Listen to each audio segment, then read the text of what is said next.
What's up, Sassy? It's your girl Sassy J, and welcome back to my channel, guys. Welcome back. I've just watched episode 11 of Love is Blind UK, and I'm not gonna lie, I was on me edge of me say, especially when it comes to Freddie and Catherine. I was like, oh Lord, I can't watch. You know what I'm saying? I felt like I went on a little mini roller coaster. Do you know what I mean? A little roller coaster. I was happy. I was on edge, anxious. I cried. Do you know what I mean? Not cry, not bawl. I'm cry. I'm never bawl, but I'm cry. Shed a little tears. You know what I'm saying? A little tears. But me tell you all about it. Don't worry. But anyways, guys, before I get into the video, please give the video a thumbs up. And if you're new to the channel, welcome. Please subscribe to the girls' channel. Help me to get to 5K before the end of the year. Okay? Trying to grow these subscribers here, guys. Help us just out. Okay? But anyways, guys, so obviously episode 11 started on Demi and Ollie, and as I told you guys when I watched episode 10, I felt deep down that Demi was not going to marry Ollie. Now I felt it, guys. I really felt it, and I didn't know how I was gonna feel or how Ollie was gonna react, because I could tell in episode 10 that Ollie was literally committed at this point to Demi. And I feel like if Ollie was asked the question, he would have said yes. Do you see what I'm saying? I feel like he would have said yes. And, you know, he would have been hurt by hearing the no from Demi. But as I mentioned, she did say no. And you know what? I respect it. I respect her answer, you know? And like I said, you could tell the difference when she first started this journey and the confidence. She grew in confidence. And I loved her reasoning, because she said, you know what? I love Ollie, but I love me. And in this experiment, I've learned to love me. You see what I'm saying? And it's because I love me, I'm making this decision. And the way I feel about myself is a compliment to Ollie, because you helped me to get to this place. And this is not the end of our story, but I just feel like, you know, we need to go through a different path. And they're just not ready, guys. They weren't ready. And do you know what? When Ollie looked around, he's like, but why? I thought, oh my God, he's going to kick off. He's going to kick off. But he didn't. He was understanding of it. And I think this is to show you that they have a true, genuine connection. And it's not just about this right now, because what people don't understand is, well, I'm sure most of you guys understand this. This is a big deal. You can be in a relationship with somebody for a year, 2 years, and they ask you to marry them and you're not ready. Trust me, I know, I've been there. You're not ready. So to have to make that decision in a matter of weeks, it's very hard to. But the thing is, I love that they are not taking the fact that they're not going to make that decision today, because marriage is a commitment. And once you make that you know, you make that leap into marriage, it's completely different. You can't just walk away if you guys realize this is not working out. It's not as well, you can, it's just not as easy. So I'm glad that they decided to take their time, and Ollie was very understanding of this, because, you know, Demi explained, like, I love you and I want us to work.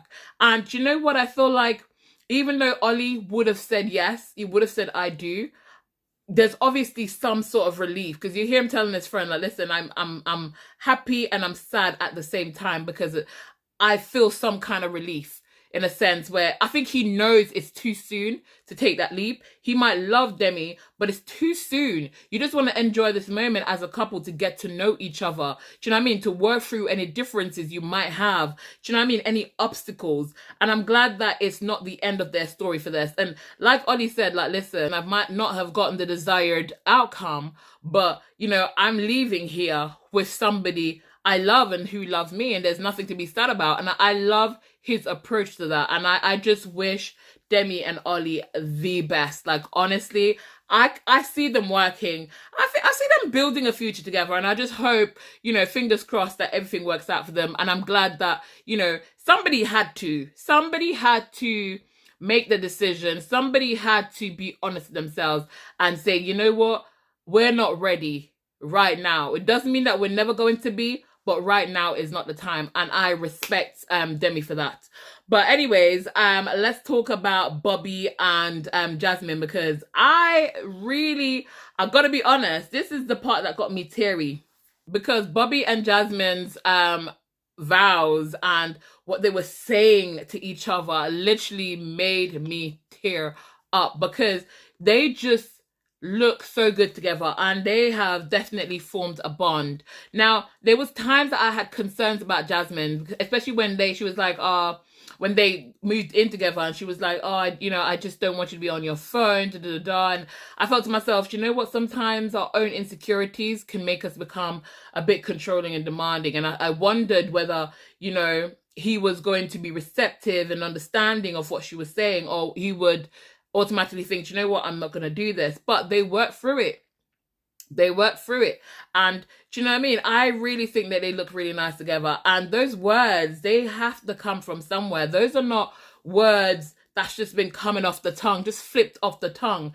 Those are definitely emotions involved in those. That trust me, there's some serious emotions involved in those words. And they literally got me choking up, because I was tearing up. Tears was rolling down my face, especially because I thought to myself, obviously Jasmine's relationship with her mom, she said it herself, she's always done what her mom wanted. And her mom basically was having these concerns whether she felt like, Jasmine was more in love with Bobby than Bobby was in love with Jasmine. And she basically made a comment about, she felt like Bobby might not be able to financially take care of Jasmine and the family if they were to have a family and stuff because of his job.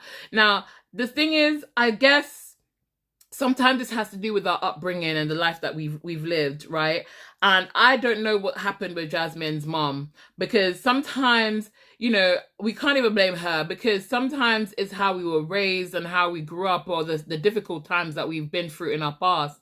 Because when you've lived a life of struggle, you automatically want to make sure that your kids don't have to go through that life. And I know sometimes, it make her come across like a villain. And I've said this, like, I don't know if I could deal with her. But in a sense, when you really deep it, I think it's just your baby girl, and you got that concern, and she might have gone through struggle, and she don't want that for her daughter. Do you know what I'm saying? But at the same time, they say love conquers all. And I know love is not everything, because you need love, the Bible say, and you need work. Do you know what I mean? So you got to put work in it. Do you know what I'm saying? It's not just love. But at the same time, I feel like love is a big thing. And if you love somebody, do you know what I mean? If you truly love somebody, you're able to work together with that person. You're able to understand, to listen. There's certain things that you do, because love makes you do the daftest of things. Love will make you be soft and all this kind of stuff. It just changes. When you love somebody, it does something to you. And I feel like if you really want to make something work, you'll make it work. And I honestly feel like, she shouldn't. I understand where Jasmine's mom is coming from, but you shouldn't put that responsibility on your child. You shouldn't put that doubt on your child, of thinking, okay, well, because of his financial status. And first of all, he's actually able to take care of her right now. But my thing is, we can't make everything about money, because money only takes us so far. Do you know what I'm saying? Money only takes us so far. Money isn't love. Do you know what I mean? Love and money can't make you love somebody. No matter how much money they have, if you don't have a genuine connection with that person, you'll never love somebody because of money. You can never truly, let me add that, you can never truly love somebody just because of money. Do you know what I'm saying? It's either you love the money, or you love the person, or you love both. But you can never all of a sudden fall in love with somebody because they've got money. No. Because the moment that money goes, you'll realize that love goes. Because money's not everything. And I'm glad that this was that one time that Jasmine stood up to her mom and did something that she wanted to do, because ultimately that decision was Jasmine's to make. Regardless of the influence, it was her decision to make. Her mom's lived her life already. This is her life. Do you know what I mean? This is Jasmine's life. And yes, she might make this decision, and maybe later on things might not work out the way they want to. Do you know what I mean? But at the end of the day, regardless of whether that happens or not, you have to always make that decision for yourself, that whatever happens, you can live with that. But when you don't make a decision that you're happy with and you go with what somebody else wants and things go the wrong way, then you will always live with that regret in the back of your head. What if?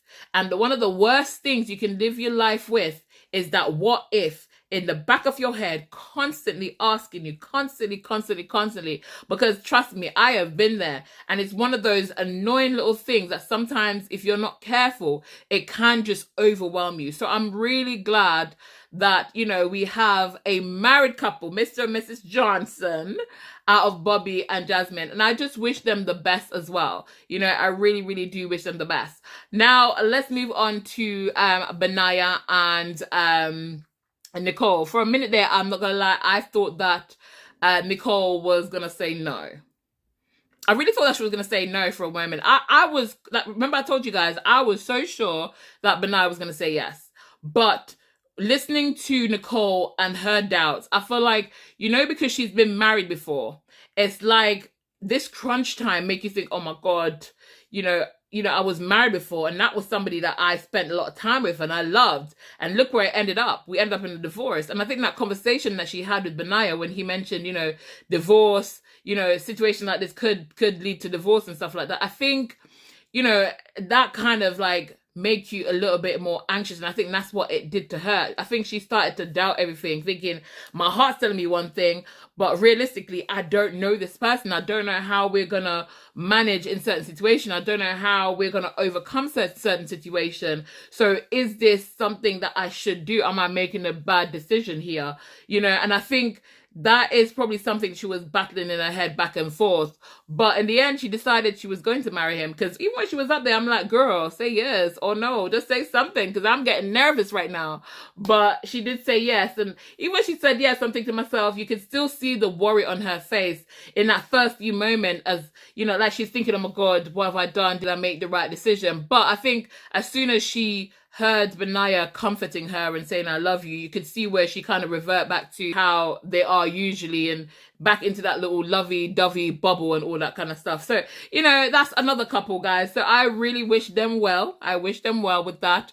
But let's move on to Catherine and Freddie. Now, I'm going to be completely honest. At the beginning, I feel like I sound like that man that said the beginning. Sorry guys, but that's what came to my mind when I said beginning. But at the beginning of the pods, right, I was rooting for Catherine and Freddie secretly. I mean, apart from my little worry about them being siblings, like, because I was just like, no, they're like a match made in heaven. But then when they had so many things in common, I started getting worried about whether they're siblings. And even now, I'm not gonna lie, there's a part of me now thinking to myself, well, you know, Catherine was adopted. We don't know whether they actually are like blood relatives. Like, listen, I'm not gonna lie, because sometimes Catherine do look like Freddie, you know, but anyways, none of my business. But you know, I'm not gonna lie, as the episodes go on and on, I became less and less kind of for Freddie and Catherine's union, mainly because I don't think they're compatible at all. And it's so weird that two people that had so many things in common, how different they are, right? And for me, I just don't know. I think maybe Catherine has a lot of work to do on herself personally, because, you know, I think she mentioned that she felt unloved when Freddie decided he wasn't going to go through with the wedding. And I guess in that situation, that feeling is very much valid. Like, you can feel like rejected and unwanted, but I think she has deeper issues. Because here's the thing, I think because she felt abandoned by her mom, her birth mom, and she was put in a situation of being adopted, even though her parents, her adopted parents, were good parents to her. I think it leaves you with that feeling of abandonment and feeling unloved and unwanted, like the person that brought you into this world, they did not want you. So to have this feeling, this rejection, it's almost kind of like bring those things up. So now I'm sure she's just gonna feel so unloved and unwanted, like, you know, nobody wants me, nobody loves me, all I want is somebody to love me, and nobody will do this. And I think, you know, these are things, this is the reason why I say I feel like she also needs to focus on herself. I think she needs to do some kind of therapy, because those are deeper issues, and I feel like that's what she needs, because I think she needs to get to a place where she loves herself and will always feel loved in that situation, regardless whether there's a man there to validate that. You know what I'm saying? And I think she will take it a lot harder because of those unresolved issues in her life. Don't get me wrong, it's embarrassing. It's a big thing, regardless of how long they've known each other. It is a big thing, and you still feel embarrassed. And it is hurtful. But I think having those unresolved issues makes things more difficult, when Freddie told her, like, and I the way that he said it, I completely understood, and I get it, and I was so happy, and I was glad that talk that Freddie's sister had with him, because I feel like if she didn't do it, she would have felt like she let him down if anything was to happen, because I would have done that as a bigger sister. I would have done that, because I've got loads of sisters. They're all younger than me, because the only one that was older than me was my brother, and we were just like a year and a half difference. So for me, as a bigger sister, even if it was my brother and I'm a younger sister, I would still want to voice my concerns, and I'm glad that she did this. And I think hearing those concerns, and Freddie said it himself, like, he had those concerns anyways, and even when Catherine said yes, she do, I think he said that he felt like a part of him wanted to just go along with it. But I'm glad that he stayed true to himself, because he's got too much at stake. Freddie's got too much at stake to rush into a decision like this, especially when there's so many telltale signs that things are just not right. Because I think Catherine is spoiled. And sometimes, when we find the right person, they can humble us in a way where we see the world differently. But I don't think she's there right now. I think she's spoiled.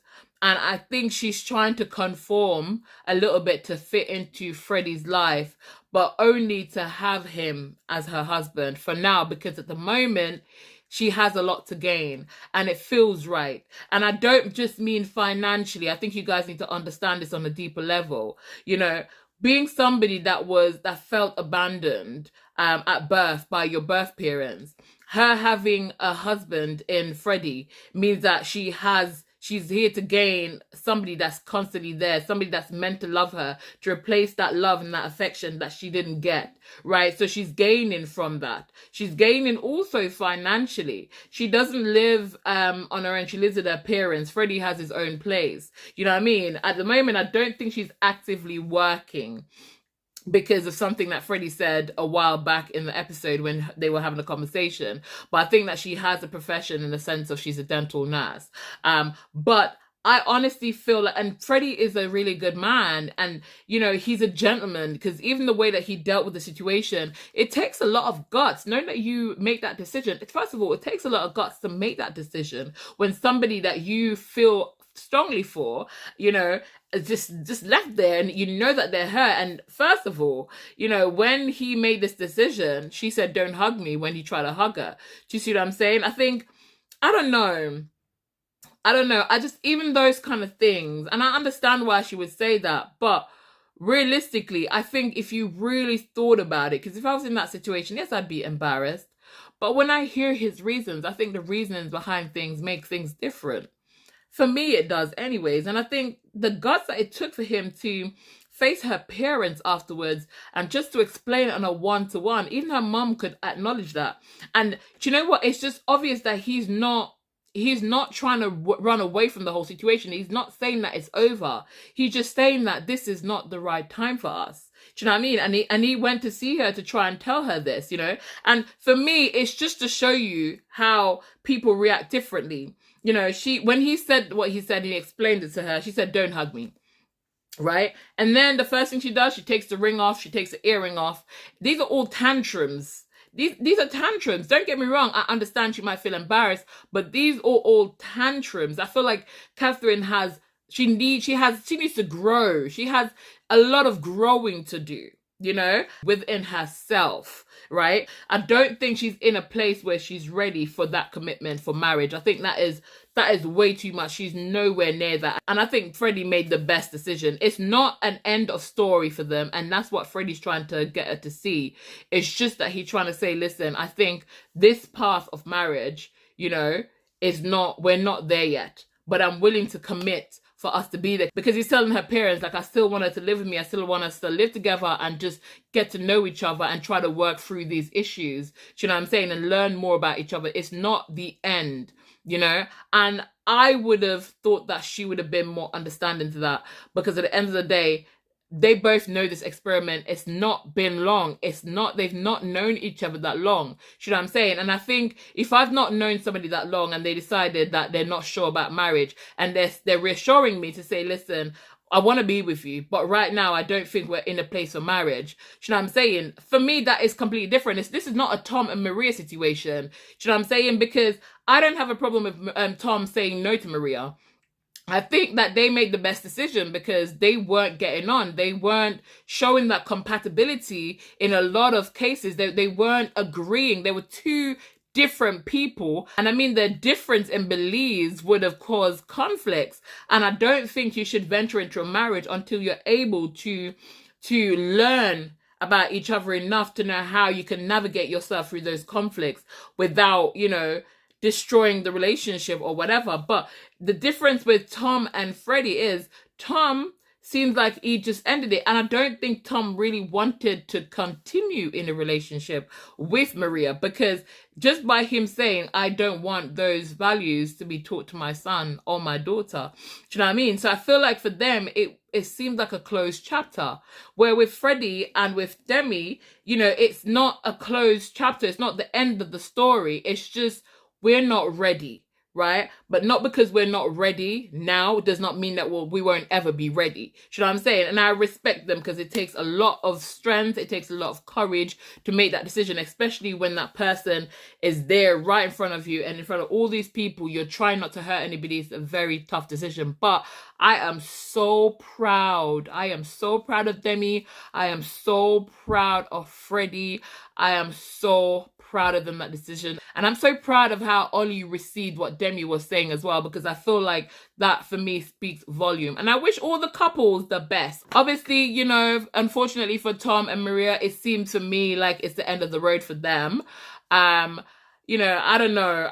For me, I can tell that's the end of the road for them, but there's still hope for Catherine and Freddie.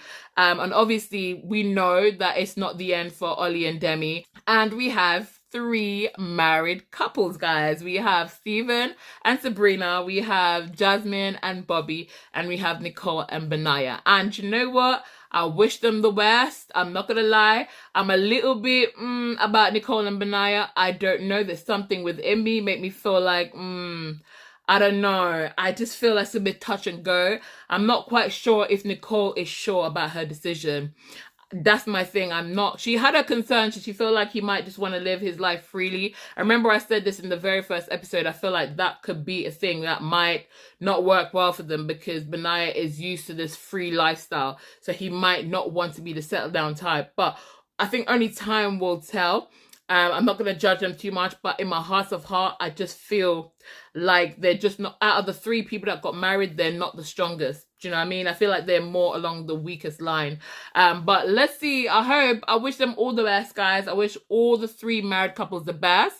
Marriage is a serious decision, and I hope it works out for them. But anyways, guys, if you got to this far in the video and you haven't yet thumbs up the video, please go ahead and give the video a thumbs up. And if you're new to my channel or welcome, please subscribe. I don't know when the reunion is gonna come on. I'm hoping there's gonna be a reunion, but guys, if there is, then you will see another video from me about the reunion of Love is Blind UK. But for now, the girl is out. Thank you for watching. I love you guys, and have a lovely weekend, okay? And I'll see you guys in my next video. But for now, keep it sassy-licious.